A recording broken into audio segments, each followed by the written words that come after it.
And look, I think it's one of those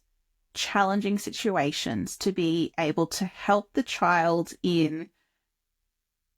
like you said, they're not necessarily going to want to go to basketball alone, because part of signing up for sports is also having that team environment, and they'll want to be socializing. So there is a delicate balance that we're trying to sort of bring here and to manage. I think the challenge here really starts with actually ensuring that the child has all three pillars developed.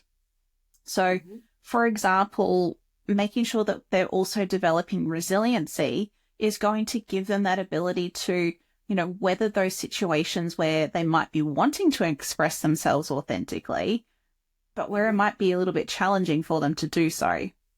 And when it comes to entrepreneurial spirit, it's giving them that ability to see situations where things might not necessarily go the way they want, but to be able to see that with a growth mindset and that positive perception of failure.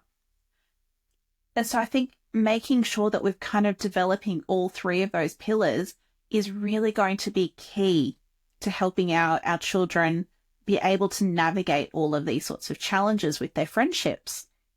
Because these pillars, they're not going to work effectively if we don't support our children to enhance all three of them. And so when it comes to the child sort of then navigating their friendships and the challenges that they may be facing around authenticity there,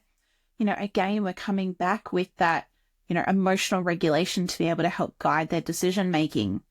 And we're seeing I guess that ability for children,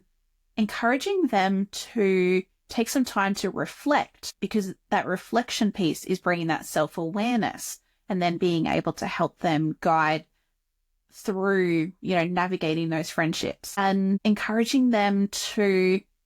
remain engaged in the activities that they feel aligned with,